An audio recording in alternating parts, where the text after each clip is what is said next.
Lo que digo es que al principio se le dijo a la gente que esto iba a durar 2 o 3 meses. Después se le dijo, lo que pasa que acá justo nos agarra el invierno, por ahí dura un poco más. Se le dijo, bueno, hay un pico y después baja y después salís. Y el consenso generalizado científico en el mundo es que no es así, que como mínimo hay que esperar la vacuna, que la vacuna puede tardar 1 año, 1 año y medio, que la vacuna misma no asegura que no sigamos viviendo al ritmo de la pandemia, porque como sabemos, no sé, la vacuna contra la gripe, igual tenés gripe, y como esto es 10 veces más letal, si igual tenés COVID, es muy peligroso, y que se dejó de ver como que hay un pico, sino que hay oleadas. Hay un pico, entonces vos, una vez que pasaste el pico, sale un poco la gente, y después viene otra oleada, y te metes de nuevo adentro. Eso es más o menos la diferencia entre lo que nos venían diciendo y lo que ya se dice en el mundo, ¿no? A ver, dale más vuelta a vos. Así es, para ponerlo como ejemplos concretos, Alemania había implementado ciertas liberaciones a las restricciones y tuvo que dar marcha atrás. Lo mismo sucedió en Japón, que había sido uno de los casos más exitosos en tratamiento de la primera ola, y ahora tuvo que tomar restricciones muy fuertes porque tuvo una explosión de casos. Lo mismo pasó en Singapur. Digamos, todos los países donde hubo cierto caso de éxito y luego de ese caso de éxito se aligeraron las condiciones, hubo un rebrote, ¿sí? Pasó, creo que no hay contraejemplos. No hay ningún caso, digamos, que haya logrado bajar la cantidad de contagiados, haya relajado las medidas después de eso y no haya previsto un rebrote. Por eso, hoy en día todos los especialistas hablan de administrar, ¿sí?, estos flujos, estas olas que van y que vienen, justamente como la imagen de la ola te hace entender. ¿Esto qué implica? Bueno, se cierra la canilla. Eso implica que baja, obviamente, la cantidad de contagios, se mantienen esas restricciones durante un tiempo, hasta que la cantidad de contagios pasa a estar por debajo de cierto límite, que se lo considera un límite manejable, que se lo considera un límite controlado, y a partir de ahí se relaja un poco las cuestiones para que la economía pueda funcionar, para que tampoco nos volvamos todos locos, y vivimos una vida semi-normal. Digo semi porque no vamos a ir a la cancha, no vamos a ir a discotecas, digamos, hay cosas que van a seguir restringidas, pero sí vamos a poder juntarnos a comer quizás un asado con amigos o salir de compras, y esa vida semi-normal va a durar hasta que nuevamente el sistema de alerta diga que está habiendo demasiados casos otra vez, ¿sí?, que vuelve a haber otro brote. Para esto es importantísimo, obviamente, testear muchísimo.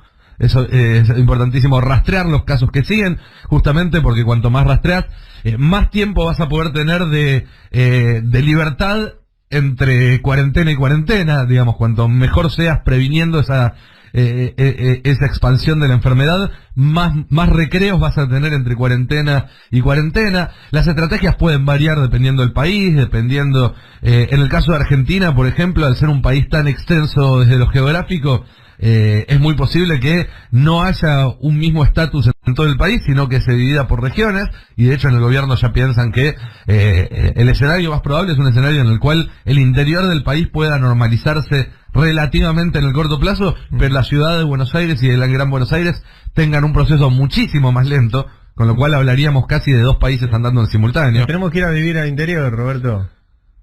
Bueno, por ahí creo que pasa un poco algunas de las cuestiones después, que están... Claro, después que quede claro el panorama, podemos empezar a analizar qué hay que hacer, pero me parece que lo más importante es que el público empiece a pensar que esto no se termina en agosto, cuando termina el invierno, que no es que en septiembre salimos todos y después nos vamos de vacaciones y se terminó el virus. Eso es lo a mí la palabra que más me impresiona de todo lo que dice Nico es la palabra convivencia, porque esto que decíamos al principio, esto fue como, bueno, llega y ya va a pasar y se va, y es como, digo, una relación pasajera.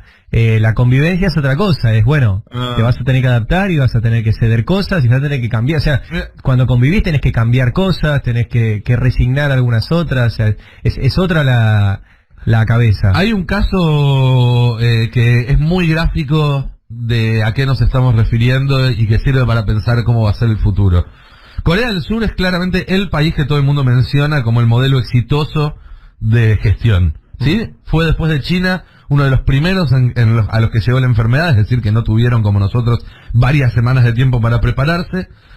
Siempre tuvo cuarentenas relativamente ligeras comparadas con las que se tomaron en Occidente, pero acompañado con un gran sistema de monitoreo digital, ¿sí? A través de los teléfonos, con un sistema en el cual cada uno podía prender su teléfono y ver si había habido un caso en su manzana, en la manzana de al lado, en el parque donde va todos los días a pasear al perro, en su trabajo o en el restaurante al que va todos los días. ¿Sí? Ese fue el gran ejemplo. De hecho, tan es un ejemplo que la semana pasada hablábamos todos de que se había reanudado la Liga de Fútbol de Corea, y era la primera liga de fútbol en volver, y estábamos todos prestando la atención a cómo salía un partido de fútbol entre dos equipos coreanos. Este fin de semana pasado, además de la Liga de Fútbol, reabrieron los bares y las discotecas en Corea. ¿Sí? Fue un paso más en este proceso de normalización. Bueno, un paciente positivo que no había sido detectado estuvo de joda, recorrió 5 bares y discotecas la noche del viernes. Hasta ayer se habían detectado 86 casos positivos que se habían partido a partir de ese solo contagiado, y Corea está realizando 5.000 test. 5.000 test a las personas que estuvieron en esos bares, en esa calle, en esas discotecas el viernes. ¿Sí? Claramente no es viable pensar una normalidad en la cual cada caso que se te escapa implica testear a 5.000 personas. Claramente no se puede pensar en una normalidad a partir de ahí, con lo cual esto da pie a eso que decía Ari. Bueno, ¿qué concesiones vamos a tener que hacer para poder convivir con la enfermedad? Y ahí es donde la respuesta va a depender muchísimo de cada país, porque depende de condiciones económicas, de condiciones sociales, de condiciones geográficas, de condiciones demográficas, de la cultura, de la capacidad hospitalaria. ¿Sí? No, vos podés arriesgarte hasta cierto punto si contás con 500 camas de terapia intensiva, y podés arriesgarte un poco más si contás con 5.000 camas de terapia intensiva.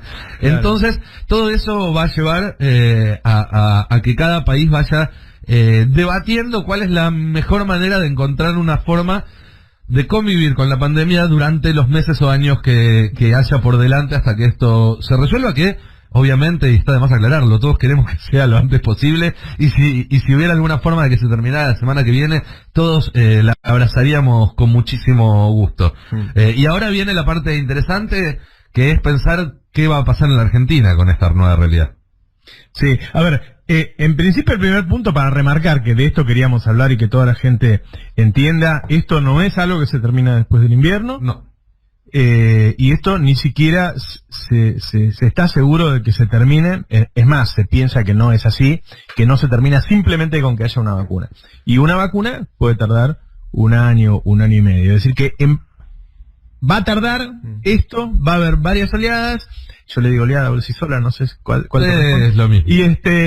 Y que tampoco, perdón Roberto, tampoco una vacuna te garantiza nada. Te garantiza que hay vacuna, pero va a haber contagiados, va a haber fallecidos, o sea, como con cualquier enfermedad. Bueno, como tiene un enorme nivel de letalidad, no es como la gripe. O sea, me di la vacuna y me dio más leve la gripe esta vez. Un más leve del coronavirus es mucho. Sí, más para los factores de riesgo. Ahora, todavía es muy incierto, digamos. Se va a notar mucho, digo, el subdesarrollo acá, ¿no? Porque el que no tiene esa tecnología, nosotros que no podemos hacer tantos test, que no, digo, yo me imagino que los test van a ser cada vez más veloces, sí. Y vos para entrar, no sé, a un boliche, es capaz que los testeas a todos. Tiene que ser como todo, más veloz y más barato, como toda la producción en escala. Sí, ¿no? Lo del subdesarrollo es relativo en el sentido de que, si bien es cierto que hay un montón de condiciones económicas en las cuales acá estamos al horno, el anuncio, por ejemplo, de la semana pasada del CONICET del test serológico que descubrió el equipo Gamarnik, somos uno de los 8 países del mundo que lo hacen. Sí, o sea, el sistema científico argentino, a pesar de los 3 periodos neoliberales en los cuales sufrió un enorme desmantelamiento, sigue estando entre los mejores del mundo, y es una ventaja que si esto se expande en el largo plazo, como pensamos que se puede expandir, puede ser significativa, no solamente pensando en ser autosuficientes de test acá, para establecer las políticas sanitarias que considera el gobierno, sino también porque podemos empezar a exportar test, y eso puede implicar ventajas tanto económicas como también simbólicas, si se quiere. Digo, los países que puedan ayudar a otros en el contexto de una pandemia global van a tener una ganancia de esa ayuda también, y no solamente económica. Yo creo que en ese sentido Argentina cuenta con una ventaja, y la otra gran ventaja con la que cuenta Argentina es que, más allá de que vivimos todos apiñados en un 1% de su territorio, la verdad es que contamos con un territorio importantísimo en el cual podemos pensar una vida menos urbanizada, que es una de las tendencias que los expertos mundiales creen que puede suceder a medida que esto se vaya expandiendo en el tiempo. Volviendo que es algo que no puede hacer Japón. Claro, no puede hacer Japón, ni Corea del Sur, no, ni Holanda, digamos, ¿no? Claro. por poner Ahora digo, ejemplos. vos tenés que cambiar el modelo urbano. Todas las cosas que quieras hacer es lucha de intereses en un momento en el que aparentemente los intereses nos van ganando por goleada. ¿No? Nos estamos comportando como un país miserable, y no somos un país miserable. No somos un país de África subsahariana, no es así. Y la verdad es que lo que uno ve es eso, es gente que no tiene, viste, que le están dando 10.000 pesos. Digo, 10.000 pesos es muy poca plata, y yo veo mucha gente que está ganando mucha plata en este momento. No sé, meto la editorial en el pase y hacemos un pase largo. Digo, en estos días, a mí me pasaron, yo en economía política hacía informes, no sé si alguna vez los vieron. Sí, claro. Y yo decía, miren, Carrefour acaba de comprar el aceite cocinero a 100 pesos, y si ustedes van ahora lo está vendiendo a 240. Es un 140%, eso es casi un delito, ¿no? Sí. Bueno, ahora... Y el casi... Es que se lo regalo a Carrefour. Sí. En este momento de la pandemia se están moviendo con márgenes entre el 120 y el 180%. No puede ser que la gente no tenga para comer y los supermercados, que la mayoría extranjeros, estén utilizando a nuestros consumidores para ganar ese dinero. Ahora, yo te digo una cosa, en este momento todos están supervisados, el gobierno sabe cuánto ganan. En precios cuidados, yo estuve viendo los productos que están en precios cuidados, el acuerdo que hizo el gobierno con los supermercados es que ganen 60-70%. Eso es una locura. ¿Por qué acordó eso? ¿Cómo podemos trabajar así? Y nosotros, digo, los supermercados hoy tienen hasta 50.000 ítems. Prácticamente todo lo que consumimos en términos de bienes, salvo los grandes cosas como un auto, qué sé yo, están adentro de un supermercado. Miren, ayer leí un balance y después me entusiasmé y empecé a leer varios balances de las empresas energéticas. Les congelaron las tarifas en diciembre.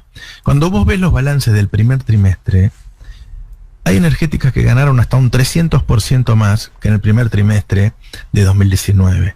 Es decir, el congelamiento de tarifas no solo hizo que ganaran menos de la barbaridad que ganaron, ganaron más. ¿Y saben por qué? Porque redujeron las inversiones a un mínimo. Claro. Entonces, ¿para qué nosotros le damos la energía a los privados y después no lo regulamos? El tipo tiene un monopolio, es decir, vos le das un área y dice, yo le vendo electricidad a este tipo y este tipo no se puede ir a ningún lado. Si el Estado no lo regula, o sea, ¿cómo puede ser? Un presidente se para en el Congreso y dice, yo ahora congelo las tarifas, y nadie va y ve qué hace con esa plata la empresa. No ve que en realidad gana más que antes. Y te ponen en el mismo balance, vos lo podés leer. Bueno, como no sabemos lo que va a pasar y el gobierno tomó esta medida y no sabemos cómo va a seguir, le dice a sus accionistas, nosotros lo que hicimos fue no invertir. Y bajamos nuestras inversiones en un 60, en un 70%, por lo tanto, nuestro balance nos dio casi un 300% más que el año pasado. Bueno, en esos términos, si nosotros nos relacionamos de esta manera con el poder económico, hoy la cosecha 2019-2020 va a ser la más grande de la historia. 50 millones de toneladas de soja, 50 de maíz, 50 de trigo. Increíble, increíble la cosecha. A los tipos nos la están liquidando. Y nosotros estamos dando lástima en una negociación. Porque decimos, no podemos pagar 300 millones de dólares, qué sé yo. Y los tipos manejan 50.000 millones. Digo, con este tipo de relaciones de poder que hay en Argentina, porque vos con esto, en los próximos 2 años, tenés que cambiar el modelo urbano. Digo, se tienen que acabar los negocios de la reta y tenemos que conseguir esos lotes para ir a hacer las nuevas urbanizaciones. Tenés que cambiar el modelo de producción. Sí, claro. ¿Por qué? Porque primero porque las empresas tienen que mantener distanciamiento social. Y segundo, porque los argentinos, igual que la mayoría de los ciudadanos del mundo, no vamos a consumir las mismas cosas. Hay muchas cosas que no las vamos a consumir. Por lo tanto, hay millones de personas que no van a tener trabajo, pero sí vamos a consumir otras cosas, porque vamos a tener una vida distinta, ¿sí? Entonces hay que relocalizar esos empleos, y para eso también vos tenés que cambiar el modelo de comercialización. ¿Cómo puede ser que nosotros concentremos toda la comercialización en las cadenas de supermercados en vez de tener cientos de miles de pequeños comercios como tiene el mundo? Pero además, Roberto, los modelos de urbanización, de comercialización, incluso de relaciones de trabajo, van a cambiar. Si no es algo que si el Estado no lo hace, si el gobierno no lo hace, no sucede. Si el gobierno no lo hace, sucede igual, dejado en manos del mercado. Porque digo, son procesos que exceden a la voluntad de este gobierno, justamente porque estamos en el medio de un episodio global e histórico que va a reformular un montón de cosas para siempre. Entonces acá la pregunta no es si cambiamos o no cambiamos, sino si ese cambio se hace desde el Estado y cuidando a todos, o se hace desde el mercado y para beneficio de los mismos de siempre. No se puede poner al mundo en pausa, digamos. A mí hay algo que me pasa siempre, que es cuando escucho a políticos o a opinadores, analistas diciendo, bueno, Argentina tiene que pensar cómo se inserta en el siglo XXI. Señores, ya estamos insertados en el siglo XXI, hasta el cuello.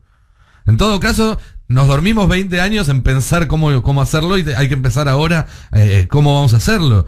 Pero ya estamos viviendo en un mundo diferente, y todo aquello que no haga el Estado lo va a hacer la inercia o el mercado, y va a dejar más gente culo para arriba. Pero va a suceder igual. El Estado no está regulando algo tan indispensable como es el alimento. Vivimos en un país que hoy produce alimento para 600 millones de personas y la gente tiene hambre. El Estado no regula la tasa de interés. El Estado no regula las tarifas de la energía, que es de los argentinos, no es de esos tipos a los que le dimos ni siquiera fue a controlar, a ver qué pasaba con el congelamiento. A ver qué hacían los tipos. Yo ayer se lo mandé al presidente, el balance. Mirá esto. No lo vio, supongo que después lo verá.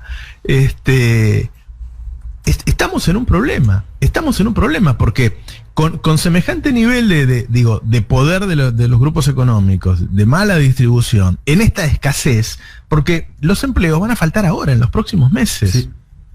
¿No? Yo digo, las personas que entran a tu casa habitualmente, el plomero, el electricista, el fumigador, qué sé yo. Bueno, hoy la mayoría de la gente no quiere que entren en la casa. El tema de la ropa. Yo veo que en Mar del Plata abrieron las tiendas, pero la gente va, viste que la gente va y no se la prueba, se la lleva. Me imagino el que le cuesta decidirse por algo va a ir 25 veces a casa, ¿no? Pero bueno, utiliza menos personal. Está lleno de rubros que van a utilizar menos personal. Hay rubros que no van a existir más. Todo el tema de turismo y el tema gastronómico va a tener un nivel de restricciones tan grande, que ahí van a quedar millones de empleos. Entonces, las aerolíneas comerciales se puede resolver, porque si no la gente va a decir, no, bueno, pero esto va a ser una hambruna. Se puede resolver, sí que se puede resolver, porque lo que hay es un cambio de hábitos de consumo. ¿Sí? Entonces uno pone el GPS y dice, bueno, recalcula y vamos por acá. Ahora, el Estado tiene que intervenir en eso, porque la verdad, a ver, hablemos de los reportajes que hicimos en los últimos días. El Estado es un comentarista. Sí, qué barbaridad. Sí, pero viste lo que está. Sí, no puede ser. No. Digo, no estamos pudiendo ni siquiera, los europeos están cobrando un impuesto a las grandes fortunas, que ya quedó, lo cobran todos los años. Sí. Nosotros no podemos cobrarlo por única vez. Tal vez... Capaz que en vez de ser comentaristas, un día hacer una cadena nacional y decir, miren, la verdad que no tenemos un carajo de poder, y no podemos hacer nada, estos tipos hacen lo que se le cantan las pelotas. Los supermercados cobran lo que quieren, de norte, de sur cobran lo que quieren, del campo liquida cuando se le canta las pelotas, nosotros no podemos hacer nada, porque a ver si todavía nos voltean con Evo Morales, no... Digo, yo cuando veo eso, cuando vi los balances de las energéticas, bueno. Yo por eso, Roberto, el otro día, viste que en la conferencia de prensa, Alberto dijo, me molesta mucho que me presionen, ¿no? Entonces hubo un periodista que le preguntó, bueno, ¿quién? Decime, ¿quién presionó? ¿Quiénes son los que están interesados en reabrir? Y dijo, bueno, ustedes saben, ¿no? A mí me hubiera gustado que los mencione. Que bueno, fulano de tal me llamó y me dijo esto. Y yo le dije que no. Pero si no se logra entender. Y además está la cuestión de, bueno, por ahí no es momento para, ya te van a venir a decir, no es momento para estas discusiones ahora. Ahora, si logramos que se entienda esto que escribió Nico ayer, que esto va para largo y que vamos a tener que convivir con esto. Y bueno, capaz que ahí ya nos dicen, bueno, está bien, sí, se puede dar esta discusión ahora. Debe haber informaciones que ellos tienen y nosotros no, por más que estemos bastante bien informados. Yo lo que digo es que uno cuida de no forzar la relación de fuerzas porque sabe las consecuencias que tiene. Pero siempre tenés que comparar esas consecuencias con las consecuencias de la inacción. ¿Sí? Y me da la impresión que ante semejante problema, las consecuencias de la inacción quizás sean más graves que las de la falta de fuerza o el poder hoy desequilibrado que hay con el poder económico. Estamos desfavorecidos claramente en la región porque todos el resto de los países están gobernados por una derecha que en muchos casos es una derecha fanática, ¿no? El problema existe, no es que uno no lo ve y tenemos en muy buena consideración a nuestros gobernantes. De hecho, nosotros somos gente que decimos a quién votamos y qué sé yo. Ahora, yo cuando veo lo que se viene, este nuevo mundo, me da la impresión que ante esa escasez hay cosas que tenemos que mover. Porque, viste, el gobierno dice, bueno, yo estoy haciendo todo lo que puedo, le di 10.000 pesos al IFE, le di 150.000 al monotributo, y es cierto. Y es cierto. Ahora, si después yo voy al supermercado y pago el aceite una vez y media más de lo que lo pagó el supermercado, o pago las tarifas, semejante barbaridad, bueno, después la plata no me alcanza, porque hay un montón de tipos que se están llenando de guita, o ese gueto en el que se convirtió el campo argentino. Esos tipos que no sufren ni el hambre, ni el coronavirus, ni nada, ¿no? Están ahí y la soja está creciendo y la van a vender y por ahí pasará. Y cuando le queremos subir un punto a las retenciones, se hacen un levantamiento y liquidan cuando quieren. Este momento, a Argentina le deberían sobrar dólares. ¿Por qué? Porque no importamos nada. Y como nuestro producto de exportación es el alimento y el mundo sigue comiendo, nosotros tenemos que tener un saldo comercial enorme y no tener ningún problema con el tipo de cambio. No tenemos por qué tener contado con liquidación a 130 pesos. Y esa es otra cosa que ayer Alberto lo comentaba diciendo, sí, es una barbaridad, qué sé yo. Bueno, pero ¿y qué estamos haciendo para que eso no ocurra? Porque el contado con liquidación está siendo utilizado por otros monopolios, el monopolio de las latas, del vidrio, del plástico, del tetra, qué sé yo, para los insumos para producción de envases de alimentos. Con eso se basa el contado con liquidación. Entonces digo, la pucha, ¿viste? Estamos mirando el partido y somos jugadores, no somos observadores del partido. A mí me preocupa. Hay un dato, Roberto, que es muy claro de qué puede pasar si no hay una acción clara del gobierno durante esta crisis y en la salida. Todos estamos de acuerdo, me parece acá, que la gestión del gobierno de Néstor Kirchner de salida de crisis y también del último año de Duhalde fue muy buena. ¿Sí? Sí, sí. Fue muy buena a nivel deuda, fue muy buena a nivel generación de trabajo y demás. Aún así, a la crisis de principio de este siglo se entró con una pobreza estructural de entre el 12 y el 15% y se salió con una pobreza estructural del 25%, que no se pudo bajar en 10 años de crecimiento. ¿Sí? ¿Estamos de acuerdo? Sí, claro. O sea, incluso con una buena gestión, prácticamente se duplicó la pobreza estructural en la Argentina por la crisis del 2002. Muchos creen que esta crisis va a tener una magnitud parecida o incluso más grande. Si no se hace una buena gestión, ¿hasta dónde puede llegar la pobreza estructural en la Argentina?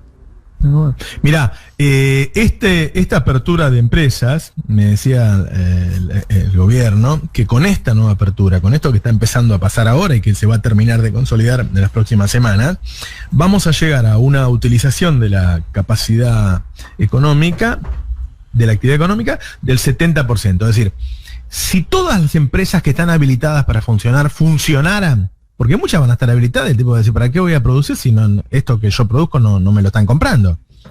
Sí, hay muchas cosas que no estamos consumiendo. Si el 70% realmente funcionara, de todas maneras seguís teniendo una caída del 30%. ¿Sí? Y eso, sí, y eso sobre un país que ya tenía una capacidad instalada en uso de casi la mitad. O sea, la caída en abril fue de casi el 50% de la actividad económica. Estamos hablando de algo dramático, ¿no? Sí, sí. Hacen la cuenta, te dicen, no, ahora cuando se arregle va a terminar en una caída anual del 12%. Bueno, yo lo quiero ver, la verdad. Sí, hay que esperar. A mí no me da 12, qué sé yo. A mí no me da 12. Pero me pareció terrible cuando vi que el presidente dijo, congelamos las tarifas y yo voy a ver que esa empresa a la que le congelaron las tarifas porque nos venía afanando durante los últimos 4 años, ganó casi 300% más que antes. Todas, todas las que le congelaron las tarifas. Eso. Entonces, bueno, están haciendo lo que se canta las bolas y en este contexto, o sea, si no tenemos maneja, o sea, somos una especie de náufrago que caímos en una isla, ¿viste? Nos falta de todo. Bueno, imagínate, hay un tipo que maneja los pocos víveres que quedaron. Claro. Y además, el poder se ejerce, no se declama. Sí, si vos tenés la manija, pero la tenés guardada en una vitrina para mostrarle a todo el mundo qué linda que es tu manija, algún día te vas a despertar y la manija no va a estar más ahí. Si no la tenés bien agarrada y la usás para lo que se usa en la manija, va a venir otro y se la va a quedar. Ahora, hay una clase dirigencial, ¿no? También que hoy ve las cosas de esa manera, distinta a nosotros. No es que yo estoy diciendo que den vuelta todo, que el gobierno maneje el campo. Estoy diciendo que tengamos reglas un poquito más justas. Porque cuando van Daer y Acuña y firman esta rebaja del 25% de salarios, que vieron, el otro día también Horacio hizo un comentario en su nota, digo, es la parte, la defensa del trabajador la que fue ahí y firmó, ¿no? Sí. Porque, digo, o una cosa o la otra. Si el Estado puso el 50% del sueldo, ¿por qué tiene que poner el 25% el trabajador? Y eso es un tema que casi no tuvo debate en Argentina. Porque vos tenés un poder económico muy fuerte, tenés una parte del sindicalismo, por lo menos que maneja la CGT, que es capaz de firmar esas cosas. Tenés medios que pueden o no hablar o justificar de eso. Prácticamente no se habló del tema, ¿no? Sí. Y además nosotros a cada uno de los que participó de esa negociación le preguntamos esto que venimos hablando hace rato. ¿Por qué no, primero, estamos en contra de que le bajen los sueldos, pero por qué no además dijeron que cuando haya ganancias va a haber participación en las ganancias? Si le hubiéramos preguntado si nos regalaban toda su fortuna, hubieran reaccionado con menos sorpresa. O sea, no, como que no les entra en la cabeza lo que le preguntamos. Y si no les entra en la cabeza es que hay una cuestión ahí cultural tan fuerte de que yo entiendo que no le entre en la cabeza a un dirigente empresario repartir las ganancias, pero que no le entre en la cabeza a un dirigente sindical me parece, pero viste que pero se lo preguntamos a Andrés Rodríguez, a Acuña, a todos, bueno, a Daer en su momento, que dijo que no dijo lo que dijo y después hizo lo que dijo que no dijo. Complicada el coso, pero Daer se enojó con nosotros porque él nos dijo que iban a hacer esto del 75% 10 días antes, se le escapó. Claro, nosotros lo publicamos y él dijo, empezó a putear pero públicamente nos desmintió y después fue y lo hizo. Así es. Pero bueno, y ahora imagínate el problemón que tenemos, Roberto, cuando el vocero de todos esos sectores, que es Clarín, le va a pagar en cuotas a sus trabajadores, mientras a partir de mañana se van a repartir 800 millones de pesos entre sus accionistas, y que además te cuento un dato increíble. Clarín le está diciendo a sus propios proveedores que no solo les va a pagar en cuotas, sino que los proveedores les tienen que pagar a sus propios empleados también en cuotas. Bueno, ellos sí están ejerciendo el poder. Es maravilloso, ¿no? Ellos sí ejercen el poder a pleno. Ahora, ayer el presidente le dijo al Gato Silvestre algo que me parece muy acertado, una buena reflexión. Él dijo, mira, estos empresarios que ahora me aprietan a mí, son los que votaron a Macri, los que llamaron a votar a Macri, los que bancaron a Macri, y Macri los destruyó. Sus empresas no valen nada por el plan de Macri, y ahora siguen queriendo las mismas cosas. Y eso es cierto. El empresariado, si se queda sin consumidores, se está suicidando. Muchas empresas, Molinos Río de la Plata, Arcor, yo me cansé de denunciarlas cómo afanaban. Hoy los tipos se están fundiendo, porque hoy cambiaron las relaciones de poder, son otros los grupos privilegiados en este momento en el país.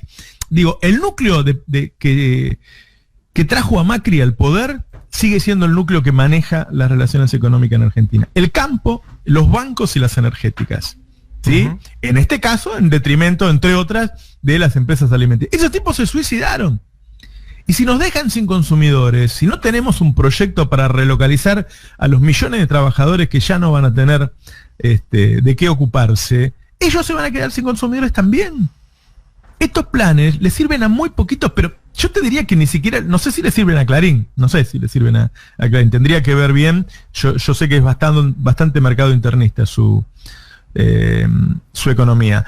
Ahora, de todas maneras siguen avanzando hacia ahí. La forma en que no se suiciden es que el Estado maneje esas relaciones, ¿no? Ahora, bueno, eso está pasando. Yo no sé si harán algo, yo hoy se lo voy a mandar a otros ministros, por ahí Alberto no lo ve, o se lo mando de nuevo a él.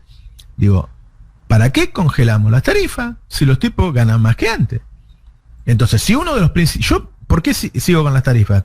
No solo porque sé que es un problema para la gente, sino porque es nodular. O sea, el plan económico de Macri no funcionó, entre otras cosas, porque rompió la ecuación económica de las empresas, de los comercios y de las familias. Porque ninguno de ellos podía gastar semejante porcentaje de sus ingresos en estas tarifas, ¿sí? Bueno, ahora resulta que lo que hacen es bajar inversiones. ¿Qué quiere decir? Que el año que viene nos vamos a quedar sin gas, sin luz. No están invirtiendo.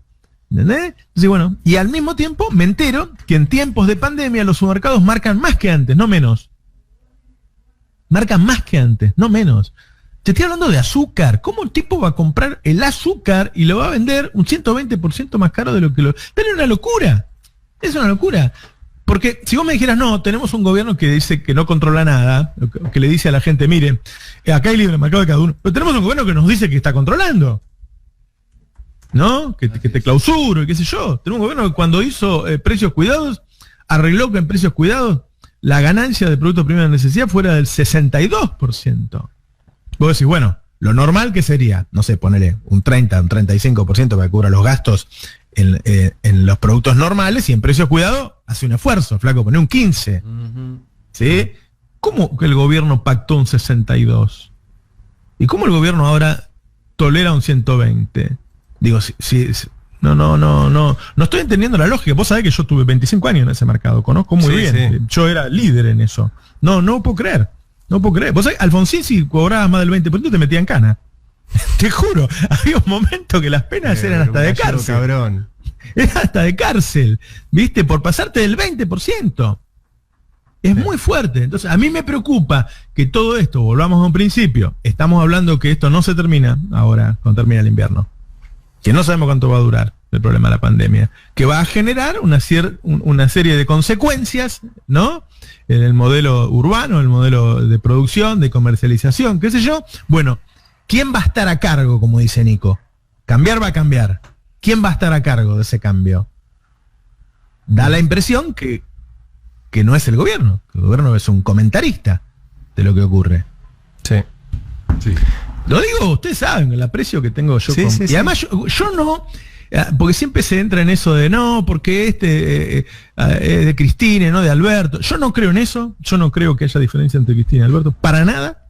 Y yo creo que las decisiones que se toman están, porque los dos piensan eso, ¿sí? En todo caso, alguna vez discutirán. Estas son decisiones de Cristina, de Alberto, de Máximo, de Massa, de todo. Bueno, ese rumbo a mí me genera mucha preocupación. Me hiciste acordar, Roberto, a dos frases del multimillonario estadounidense Warren Buffett. Una cuando contó que él pagaba menos impuestos que su secretaria, para volver a hablar del impuesto a la riqueza. Pero otra, esto que vos estás planteando, que él dijo, hay una guerra de clases, sí, pero la mía, la de los ricos, es la que está haciendo esa guerra y vamos ganando. Claro, claro, porque la guerra de clases de los pobres parece que se terminó. Claro, es esa cuestión de nosotros vamos por el consenso y ellos siguen en guerra. Claro. Y bueno, es como siempre dice Horacio, los armisticios unilaterales no existen. Si los grandes empresarios siguen en guerra y siguen ganando guita y vos no, vamos a perder. En la película esta, Parásitos, sí, en donde los pobres se peleaban entre ellos, como acá. ¿No? Recién al final de la película matan al rico. Porque los ricos son los que lo tenían. Está muy bien eso, claro. Hoy el rico ataca al pobre. El pobre no está atacando al rico. Sí. De ninguna manera. Ahora, yo no estoy diciendo que lo ataque, pero que negociemos otras formas, porque las que nos llevaron hasta acá, me parece excelente el análisis que están haciendo de decir, bueno, hasta tal fecha teníamos el 12, nunca más volvimos al 12, ¿no? En la época del 12 teníamos el 6. Y Y ahora los cambios van a ser más pronunciados. Más pronunciados, más rápidos, más violentos. Esas son las características que se pueden observar en este nuevo escenario a nivel global. Y después hay otro punto, volviendo a pensar a la política argentina y el rol que puede ocupar el Frente de Todos en este momento tan particular. Las demandas existen, ¿sí? Se exterioricen o no, se reflejen o no en la tapa de los diarios, se reflejen o no en los radios, las demandas existen. Y si este gobierno no puede satisfacer esas demandas, que son muy básicas además para muchos argentinos, bueno, van a buscar a alguien más que las satisfaga. Y ya sabemos por dónde vienen las alternativas cuando un gobierno popular fracasa. No va a ser por izquierda. No, hoy están estos fachos que te aparecen y son por eso mismo. Un peligro, ¿no? ¿Vieron ahora que estamos viendo muchas películas, Share and Share se llama, es un futuro acá cercano, 2027, 2028, en donde también todos los gobiernos tienen Bolsonaros. Ah, Years and Years. Sí. No te entendimos la pronunciación. Discúlpenme. Years and Years, sí, espectacular. Pero ¿qué? Es como futurista y en un momento es como ya vivimos eso. Claro, es una profundización de las cosas que estamos viendo. Sí. Y de la privatización, habla de cárceles, habla del sistema financiero. Habla hasta de un corralito. Claro. Habla de un corralito. Hay un corralito en Inglaterra, sí. Claro. Bueno, a mí me preocupa que en semejante situación los bancos puedan hacer lo que quieren. Me preocupa la situación del sistema financiero también. Siempre en estas cosas hay que mirar qué pasa con el sistema financiero. Uy, y cuando te ponga, yo te voy a mandar los balances de los bancos, Roberto. Te voy a hacer pasar, si te hiciste mala sangre con las energéticas. Pero es terrible. Siguen ganando, el último que tienen presentado, el de febrero, la levantaron en pala. No, porque, viste, si no todos nos creemos, o sea, estamos en casa, la mayoría en una situación de carencias cada vez mayores, están las redes. Viste que gente que uno lee en las redes hace años y que ahora te dicen, tengo muy poquito para comer, y vos decís, pero nunca lo escuché hablar de ese problema, nunca le leí estos comentarios a esta persona, ¿no? Porque así como las personas que nos siguen nos conocen a nosotros conocemos a muchos de los que nos siguen. Y digo, mientras nosotros estamos con ese nivel de escasez, hay gente que está ganando más que nunca. Sí. Más que nunca. Y lo ponen en los balances, está ahí. No es que... A ver, si ponen eso en los balances, no quiero saber lo que deben ganar en serio. Claro.